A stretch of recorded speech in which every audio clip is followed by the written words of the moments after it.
Olá pessoal, tudo bem com vocês? Mais um Pingo no Y com meu irmão, meu sócio Túlio Freitas aqui. Você tá bem, Túlio? Tudo bem, Cazu? Bom estar com você de novo nesse podcast. É uma delícia, né, cara? Compartilhar conhecimento, compartilhar aprendizado aí com vocês. Espero que vocês tenham gostado dos podcasts. Inclusive, se vocês tiverem dicas de podcast que falem sobre gestão, liderança e vendas, manda que nós temos enredo aqui, né? Tem bastante carga aí, né, Túlio? Bastante insumo pra trocar ideia. Você tá bem, meu irmão? Muita história. Tudo bem, cara, tudo bem. Tá. Bom estar com você aqui. Tá com o pé nas férias, né? Amanhã? Quase. Semana que vem já tá certo. Estamos descansando merecido aí do ano. Túlio, nós temos discutido bastante essas coisas, né, cara? Que na área de negócios, de vendas, e eu percebi que são 3 fases. A gente já trocou uma ideia aqui um pouquinho antes, né? São 3 fases da venda. A primeira fase é aquela fase que a pessoa chega... Como que ela chega em área de vendas, Túlio?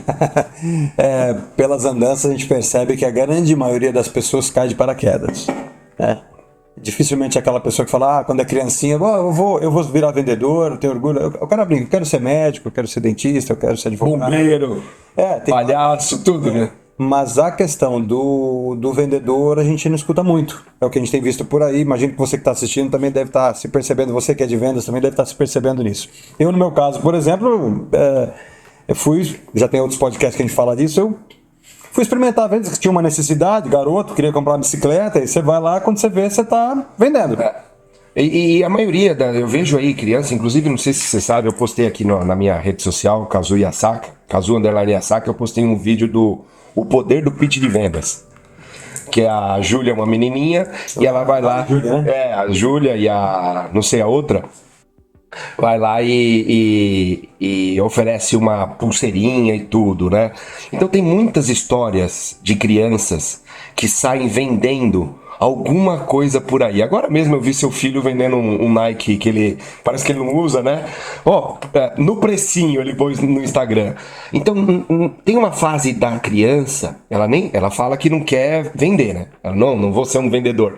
Mas tem uma fase da criança que ela quer vender a limonada, que ela quer vender alguma coisa para alguém.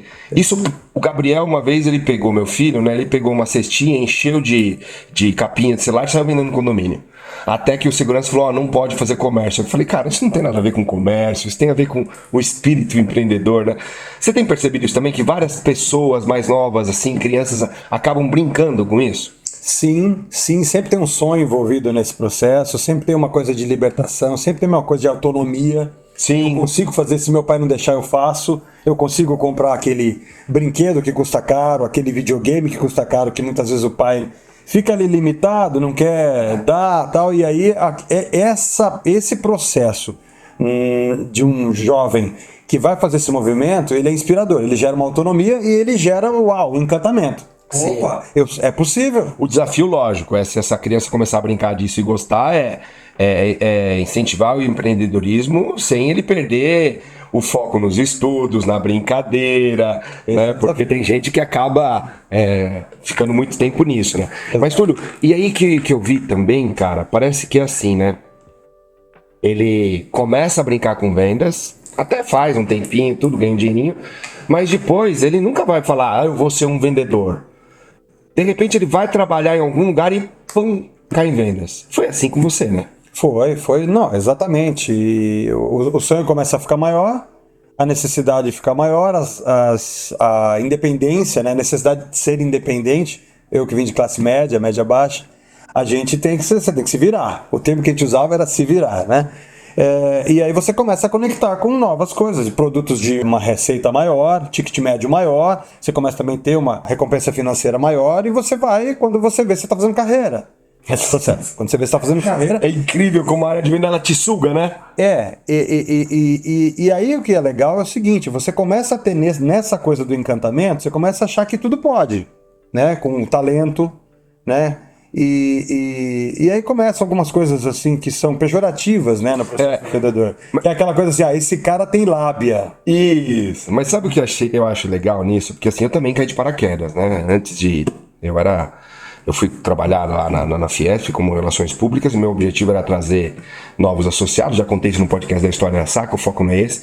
Mas eu fui ver que quando eu comecei a trabalhar com vendas, começou a dar certo. E começa a vir uma grana diferente das outras pessoas, porque você tem comissionamento. Mas fora a grana, cara, que é uma coisa que pra mim encantava muito, era o relacionamento, cara. Você conhecia gente importante, você conhecia gente descolada, muito diferente do seu mundo. Então pra mim, naquela época muito novo, que eu comecei a trabalhar com vendas e eu só visitava empresários, eu vi um mundo que eu nunca tinha visto, cara. Eu vi um barquinho e falei, o que você faz? Um veleiro. Quando eu fui ver, eu tava no veleiro do cara. Entendeu? E era só o vendedor, ele me convidou para velejar porque eu achei aquilo incrível. E quando eu fui ver o mundo, esses mundos todos, porque a área de vendas me permitiu, não gera uma baita encantamento para quem começa? Gera, e vou te dizer, Casu, é tão interessante esse movimento que não tenha dúvida que você já tinha, além do talento de negociar, você já tinha uma visão de interesse nas pessoas. Obviamente você acaba, nessa hora, quem tem essa percepção, quando está começando ali a carreira de vendas, quando ele não está só ligado no processo de vender e bater a meta, ele começa a curtir e surfar nessa onda. Cara, ele vai para eventos, ele vai para grandes convenções, ele ganha um prêmio, o diretor, o cara que bate meta, vende bem, o diretor cuida dele diferente, a equipe vê ele como um cara se destacando. Cara, dá aquela sensação de eu sou fera, né, meu? Você tá falando, me lembrou do filme do Will Smith, né, que ele faz negócio assistindo um jogo de futebol. Sim. Como é que é o nome do filme? Em Busca da Felicidade. Isso, exatamente. E ele ali numa dificuldade de vender aquele produto que ele tinha, uma máquina copiadora, sei lá do que era médico. Mas o ponto, assim, o que você tá falando me remete assim, ó. Eu fui a eventos de carros, eventos de tênis. Eu fui a eventos, cara, uma curiosidade, eu fui a evento uma vez de passarinho. Era uma competição de canto de passarinho, né? Curió. Exatamente. Nossa, e é interessante, cara, porque eu não sabia que um curió custava 30 mil reais, entendeu? Então, primeiro você se encanta. Segundo, você conhece mundos que você não conheceria porque você começa a se conectar com as pessoas. Terceiro, você começa a ganhar um status dentro da empresa porque você está se destacando em vender. Quarto, a grana é diferente da área comercial. É isso aí. 5, você começa a ter visão de negócio. Porque quando você começa a vender, você tem que entender o cliente, a necessidade, se você for pro B2B, entender a empresa.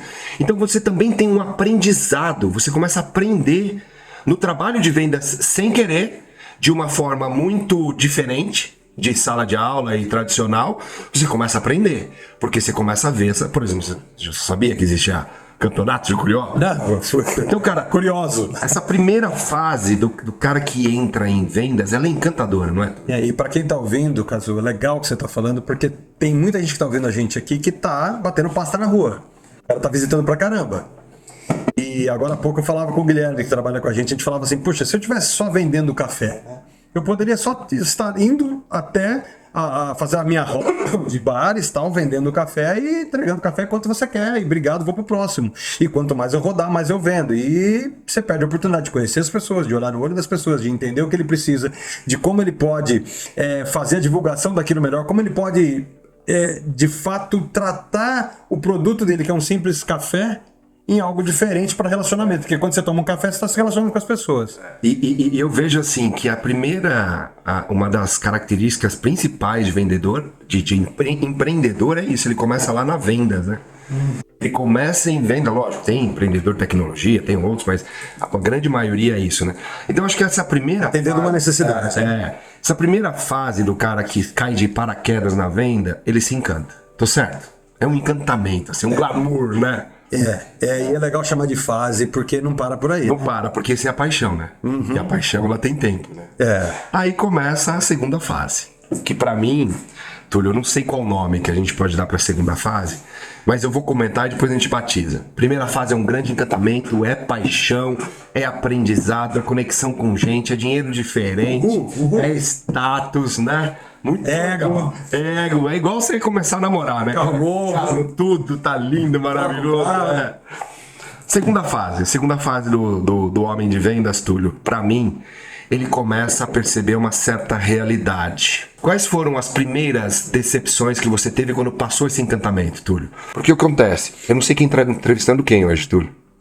Cara, eu tô com um convidado especial. Mas tudo bem, vamos lá. Me entrevista que eu te entrevisto. Isso. Todas essas decepções que acontecem quando ele começa a sacar como funciona o mundo dos negócios de vendas, ele também tinha no começo. Só que a paixão era mais alta, então ele não ligava para isso.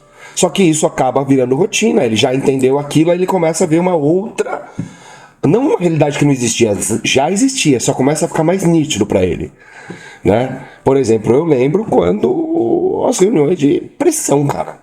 Sim. Pô, você tem que vender, não bateu a meta, falta 30% da meta, aquela brincadeira. Eu bati 90% da meta, o terceiro lugar tinha batido 80% da meta e o cara falou, tá faltando 10 ainda, cara. Não, então, olha só, legal. Essa foi uma decepção que eu te falei, cara, tá maluco? Eu bati a meta sempre, só falta 10 e o cara tá me pressionando aqui, né? É engraçado que você tá falando que você não tava comigo lá nessa época, a gente não se conhecia, a gente tá junto há 16 anos, mas eu vivi exatamente isso. Trabalhando juntos. Trabalhando juntos. Eu vivi exatamente isso, uma fase da minha carreira, pô, eu já estava como supervisor de área, já gerente de área, tinha equipes embaixo e tal, e eu fazia o melhor resultado de São Paulo. E, cara, por uma questão sazonal, tava muito difícil aquele primeiro semestre. Eu não me lembro se era 2008, queda, acho que do Lehman Brothers, eu não lembro o que foi, uma crise mundial no mercado financeiro, e começou a ficar restrito. E, cara, de repente entrou um diretor novo, e ele me chamou para conversar. E olha que interessante, ele chegou, olhou para mim nos meus olhos e falou assim, ó, cara, eu escuto falar coisas tão boas de você, você tem um bom resultado, melhor gestor, mas, cara, o melhor não bate meta. Eu falei, mas fulano, do que você tá falando? Ele falou, não, cara, você não tá entregando, você bateu 98. Adianta ser o melhor sem bater meta? Eu falei, cara, não, pensa só um pouquinho. Pensei que a gente ia trocar, você tá chegando agora. Pensei que você ia perguntar qual a minha visão da área, o que pode melhorar e tal. Você vai falar de 2%, irmão. O que você tá falando, né? Então, assim, é uma coisa. Aí começa a falar, ei, peraí, parou, para tudo, peraí. Rebobina. No começo a gente também escutava isso, só que a gente levava na brincadeira. Não era na brincadeira. Depois a gente vê que é um sarcasmo, uma pressão oculta, mas ela tá lá, é velado, né? É velado, mas a pressão tá lá na brincadeira, no sarcasmo. E sabe, Cazu, uma coisa que assim, a gente. Por isso que eu falo, né? A paixão às vezes te cega. Sim. E aí você tá fazendo teu resultado, você vê esse movimento, mas sabe, você vê, mas você não percebe. Alguém tá se ferrando, alguém tá tomando ali do seu lado, mas você fica meio que, isso não é comigo, né? Você vê amigo tomando pressão. Mas você vai passando, assim, meio que subconscientemente você fala assim, tá, mas você tenta ajudar, você vai lá, faz uma visita junto com aquele seu amigo que tá sofrendo, né? Porque é um cara próximo, você tenta dar uma orientação, mas não é o teu papel, não é a tua função, você é só um par dele. Você tenta inspirar de alguma forma, e isso até faz com que você seja promovido, lá ali na fase do encantamento, mas ainda chega um dia que bate a tua porta. Chega um dia que, essa eu tô batendo na mesa mesmo, porque bate a porta e fala, ei, escuta, nem tudo são flores. E cara, sabe o que eu começo a perceber? Que a própria liderança, a diretoria e a cultura da empresa faz eu parar de olhar para os clientes como pessoas e começa a me fazer olhar para a porra dos números, das metas, dos produtos. Eu tava tão conectado e tão apaixonado pelo relacionamento. Lógico, vendas outbound, não é essa venda de internet, ou venda de commodity, ou venda, né, de e-commerce. Essa venda de outbound, de relação, principalmente na venda de serviço, é da relação, né? Ninguém contrata um advogado, né? Apesar que as pessoas hoje estão contratando um advogado porque o cara tem 10 mil seguidores. Ou 200 mil seguidores, né? E isso tá muito perigoso, eu tô vendo gente se enrolar. Seguidores quer dizer que o cara é bom. Não. Cara, eu tenho um amigo que fala sobre relacionamento humano. Meu amigo, não tem uma mulher que aguenta ficar com ele, ele tá dando dica de relacionamento humano. Pois é. Mas tá crescendo na internet. Então ela é rasa, né? Mas voltando pro assunto da venda, a própria cultura, a própria liderança e esse meios operantes da área comercial faz esse vendedor ou esse cara profissional de vendas apaixonado pelos clientes, por aprender, por conectar, por desenvolver, começar a se viciar nos números. E é um vício que gera cortisol, tô certo? É uma anticultura, e você usou uma palavra no meio da sua fala, você falou, e o profissional de vendas... Não é o profissional ainda. Então, porque, olha só, né? Como é que se torna profissional de vendas? Se eu caí de paraquedas, se eu fui vendendo, muitas vezes eu nem sei. Nem entendi a realidade. Pois é, Kazu, eu vou te dizer, cara, depois que eu entrei na Yasaka, que eu fui entender que o que eu fazia tinha técnica, tinha profissionalismo, mas foi sempre intuitivo. Vários cursos, vários aprendizados, mas sempre eu não tinha clareza. Se eu falar assim, agora eu estou influenciando, agora eu estou negociando, agora eu estou fechando, agora eu estou me comunicando melhor, eu não tinha clareza. Era tudo num bolo só e no talento, que é uma coisa que a gente recebe divinamente, mas, cara, quando eu entendi na Yasaka que, cara, dá pra você profissionalizar. Da mesma forma que, poxa, antes da cirurgia, o médico tem um anestesista, que é responsável, tem uma entrevista com a pessoa, tem um monte de exames pra ver se a pessoa tá apta a fazer uma cirurgia. Como eu caí em vendas, eu não tinha nada disso. Então, assim, alto lá, o que é um profissional de vendas? Eu acho que essa fase ainda não tá. Essa fase que eu posso chamar de decepção. Sim. Primeira fase, encantamento, paixão. A segunda fase, decepção. Porque aí eu começo a ver de perto. Uma dose de realidade. Uma dose de realidade sarcástica. E o sarcasmo é falta de educação, né? Uma pressão oculta. Um vício de eu olhar número. Um vício de eu ver necessidade somente da empresa. Um vício de eu ficar olhando o produto que eu preciso vender. Cara, eu saio da paixão e vou pro asco. Eu começo a passar mal com isso. Eu falo, cara, cadê aquele mundo que eu vivia? Parece que é outro mundo, né? Primeiro, a decepção sim, ela acontece, a dose de realidade. Mas aí tem duas vertentes. Tem o cara que põe gelo no estômago e vai trabalhar. Sim. Que joga o jogo. E eu vi muita gente assim, cara, na base do relacionamento. Eu me relacionei com muita gente que eu falo, cara, não é possível que esse cara, que eu tô com a família dele aqui passando um final de semana, que se alugou uma casa da praia e foi com a família, esse cara é aquele que tá comigo lá quando a gente trabalha. Que massacra, que é uma máquina de moer gente, né? De moer carne com as pessoas. E aqui fora ele é esse cara, esse pai querido, amoroso, respeita fornecedor, respeita cliente, ele respeita os amigos, recebe muito bem, amoroso. Quem é esse cara? É o cara que joga o jogo. Ele entendeu e fala assim, ok, cara, eu tenho que botar essa máscara. É isso que eu tenho que fazer e acabou. Então, ou ele joga o jogo, ou ele padece. Ou ele padece de depressão, síndrome do pânico e tudo mais. Você tá por aí? Nós já sabíamos que o Brasil vende, já falei isso muitas vezes, vou continuar falando. O Brasil vende mais ansiolítico, antidepressivo que Neosaldina, certo? Então, eu vi todas as estatísticas, isso é caríssimo para as empresas, porque o afastamento e o absenteísmo, e o pior não é o afastamento e o absenteísmo, o pior é o presenteísmo, é o cara que tá lá, mas não tá conseguindo mais produzir. Só veio o corpo, né? Já tá esgotado, né? E nessas últimas 2 semanas, Túlio, foi você que me comentou de um diretor de uma empresa que burnoutou e era da área comercial. E 2 amigas agora, uma amiga minha da área comercial burnout. E ontem, quando eu fui dormir, a minha companheira falou, Kazu, tal menina, assim, tal. Eu falei, é do mercado financeiro? Ela falou, é. Falei, qual empresa? Ela, tal. Falei, cara, não é possível, parece que o mercado financeiro tem uma pressão diferente, ou pode ser igual, ou é porque a gente convive com muita gente no mercado. Mas o que eu tô escutando de caso de gente burnoutando agora, não sei nem se existe esse verbo, né?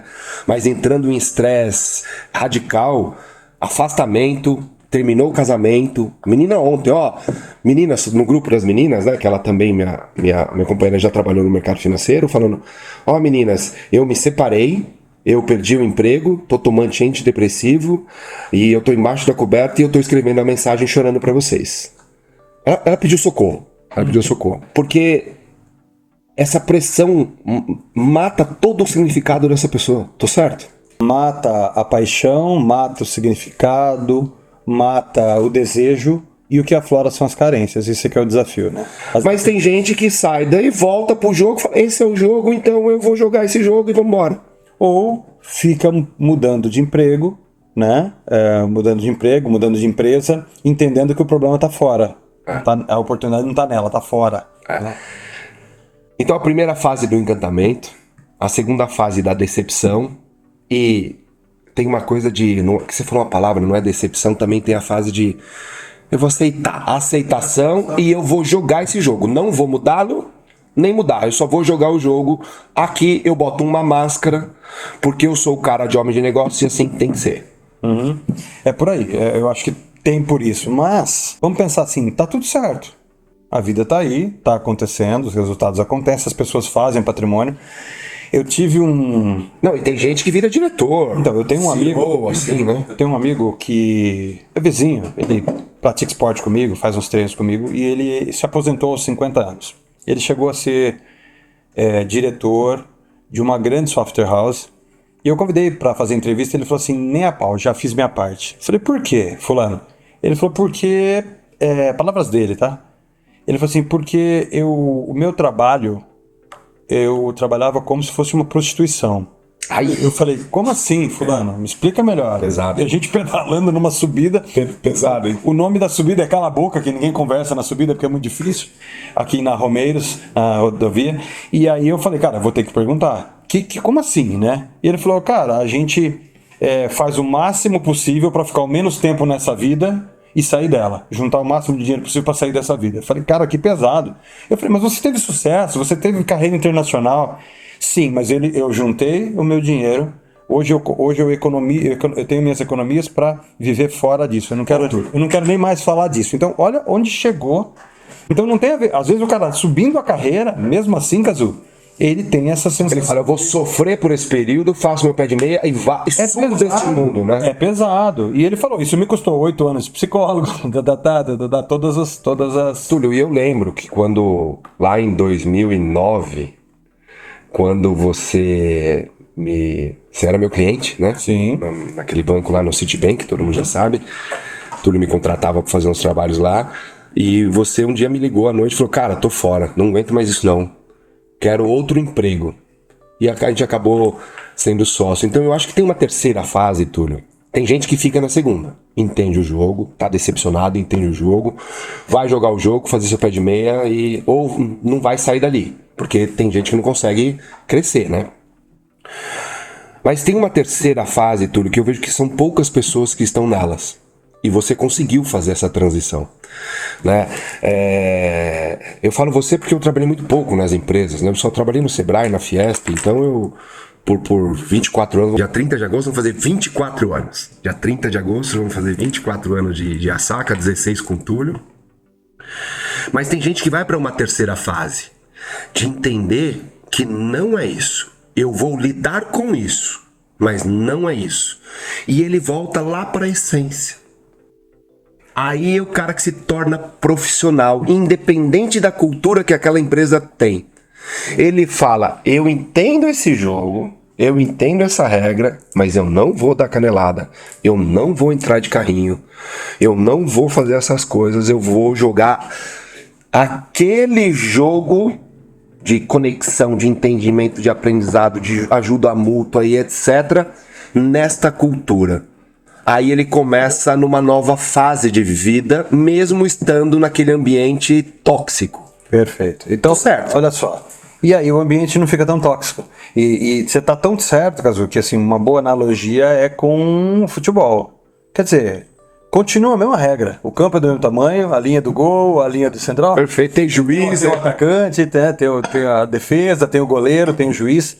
Mas muda o jogo. Muda o jogo. Ou eu vou dar a canelada, quebrar, pisar com a crava nas costas do meu parceiro, do meu oponente, porque aí é oposição, não tem colaboração, né? Ou então, peraí, como é que eu no futebol, já que eu tô fazendo analogia, o nome é fair play. Como é que eu faço esse fair play? Esses dias eu recebi Como eu jogo bola me divertindo. Recebi um Reels no Insta que mostrava assim, o pessoal jogando bola, e aí assim, por exemplo, o jogador do oponente torceu o pé, aquela torção assim, ou o joelho, sabe, daquela que desloca a perna, você vê. E aí o oponente vai lá, ao invés dele correr pro gol e fazer o gol, ele joga pra fora, vai ver o cara. Vai ver o cara, porque, cara, parou, não é mais jogo. Não é mais jogo. O cara se não vou enganar o cliente, não vou... Então, é isso. E assim, e vou te dizer, Cazu, isso dá muito mais resultado. Se conectar com esse novo jeito profissional, que vamos dizer que assim, que é pensar além da meta. Além da meta. Perfeito. É como se vazasse um alvo e fosse além da meta. E eu vou conversar de outras coisas. Então, atrás daquele alvo, que eu tenho que mirar aquele alvo. Pô, peraí. Lógico, tem que pagar a lojinha. Senão a gente vai ficar Abraçando árvore aqui. O termo popular é abraçar. Mas quando eu atravesso esse alvo, cara, é tão... Opa! É um negócio novo, mas não é tão novo. É isso que me trouxe até aqui. E quando eu ressignifico isso, eu não mudo meu passado, mas eu vejo diferente o meu passado, a psicologia explica isso, cara, tudo se torna encantamento de novo. Independente Da onde eu tô. Claro, existem alguns mercados que, poxa, pagam bola, questões antiéticas, aí é uma questão ética. Eu nunca vi esse mercado, eu nem entrei nele. Mas ele existe. Sim. Sai fora disso. Não estamos falando disso, estamos falando do cara que tá ali, padecendo na porrada, tomando pressão. Por que você tá... E sabe o que eu vejo? Por que você tá trazendo pra você isso, se isso não é seu, cara? Lembra como você começou, por que você começou, lembra o que você tem visto por aí, como que você vai agir. E, obviamente, eu não tenho dúvida que esse cara também vai crescer. Tem espaço pros dois. Tem uma série agora no Netflix, eu acho que é Netflix, eu nem tô assistindo, mas ontem em casa estavam assistindo, é Massa Escura... Eu acho que alguma coisa assim. E tá todo mundo falando de multiverso hoje, né? Tem um monte de filme falando de multiverso. Deadpool, agora esse Massa Escura, acho que é Massa Escura. E tava falando o seguinte: quando você abre uma porta, aquela realidade que você abriu, a realidade que vai te dar quando você entrar por essa porta é o sentimento que você tá tendo. Então, se você tá angustiado, você entra, aquele ambiente todo se transforma em angústia. Amplia a sua angústia. Amplia a sua angústia. Então, esse cara, na segunda fase, que ele tá decepcionado, angustiado, em burnout, cara, tudo pra ele é aquilo. Então, o primeiro passo não é mudar a cultura da empresa ou o jeito que o líder... É ele entender o que ele faz, qual é o papel brilhante que ele faz, que pra mim, vendas, cara, é realizar sonho. É ajudar o outro a gerar emprego, é ajudar o cara a matar um desejo de criança, sabe? Ou até projetar ele como uma pessoa compra um Nike Air Jordan, putz, é o Jordan e tal, mas não importa, o vendedor ele leva muita coisa boa para as pessoas. Quando ele entende esse papel que ele tem, que eu acho brilhante, eu acho que a profissão de vendas hoje para mim, ela movimenta o mundo. Em primeiro lugar. Em segundo lugar, ela é a profissão do futuro, porque está lidando com soft skills de relacionamento, confiança, credibilidade, empatia, argumentação, né? Mas quando ele entende o real papel dele, ele olha aquele ambiente com tudo aquilo, mas ele não se afeta, ele está blindado. Tem uma egrégora. Egrégora é uma palavra de uma blindagem, porque ele já está em um nível evolutivo, mental, que agora ele descarta as coisas ruins, lida com aquela essência de ajudar, e aí ele começa a se transformar num profissional. Aí esse cara, ele não alinha só isso, que eu percebo. Vê se eu tô correto. O cara que saca que o papel dele é tão importante e dá significado, foi o caso lá do nosso amigo Marcelo, que mexe com a diversidade, né, com a inclusão, que, não sei se vocês sabem, ele buscava as pessoas, ele fazia o processo seletivo nos faróis. E ele trazia os cadeirantes para trabalhar lá no posto de gasolina dele. E ele resgatava a dignidade com pessoas com deficiência, né? E falou que depois de um mês trabalhando, esse cadeirante ele ganhou um salário e pagou uma janta pro pai. Quando esse cara estava lá como cadeirante na rua pedindo esmola, ele ganhava mais que o salário. Mas ele não tinha coragem de levar o pai para jantar porque ele não achava digno. Então o que eu percebo é, quando o vendedor, ele tem esse site, ele sabe que o que ele faz é potente de ajuda às pessoas, ele começa a alinhar saúde mental, espiritual, começa a fazer estudos, ele começa a se alinhar e aí ele se destaca dos outros. Tô certo? Tá certo, e vou te dizer, não há um dinheiro passado de mão em mão sem ação do vendedor, né, no mundo, seja qual for a moeda. Ah, mas tem o Pix que não pega a moeda. Não, mas é que tem os e-commerce, né, que você não precisa. Mas alguém tá do outro lado falando, né? Então, esses dias eu vi um post de um comediante, olha só, né, você fala, o que tem a ver o comediante com vendas, né? Começa essa corte, né? O que tem a ver o comediante? E ele falava assim, cara, acho que é o Afonso Padilha, acho que é isso. E ele falava assim, que uma pessoa mandou um post pra ele dizendo assim, cara, obrigado, você me tirou da depressão. Toda a carga durante o dia, então o cara com uma piada cotidiana, contando uma passagem dele, o Afonso Padilha contando uma passagem dele, a pessoa se identificou do outro lado e escutava toda noite as postagens dele, né, do comediante, para poder sair da depressão e se reconhecer naquilo. Então, olha só, você fala assim, o que isso tem a ver com vendas, né? Ali naquele momento, o Afonso Padilha sacou que estava ressignificando, ele não estava fazendo piada. Perfeito. Ele não estava fazendo piada, ele estava ajudando pessoas a... Pô, cara, como é que você imaginava? Né? Então, assim, no profissional... Uma palavra pode mudar um gatilho, né? É o jeito que você olha a sua função, o jeito que você olha a sua função. Você vende a sua imagem, você vende o teu produto, o teu serviço, você vende o teu relacionamento. Agora, isso tem valor.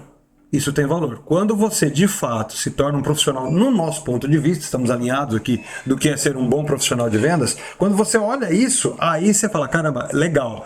Isso é um processo que depende só de mim, como você falou. Eu não dependo de um líder, bem ou mal-humorado, né? E às vezes, não importa a cultura da empresa. Não importa a cultura da empresa, importa que, de fato, eu sei exatamente o que eu estou fazendo. E quem eu sou. É lógico. E é claro, né? Precisa também ser, não é só ressignificar, ele precisa entender também, né, Cazu, que dentro do processo de negociação que ele faz com um bom talento, ele tem técnicas, ele tem potencial. Por isso que ele vai buscar.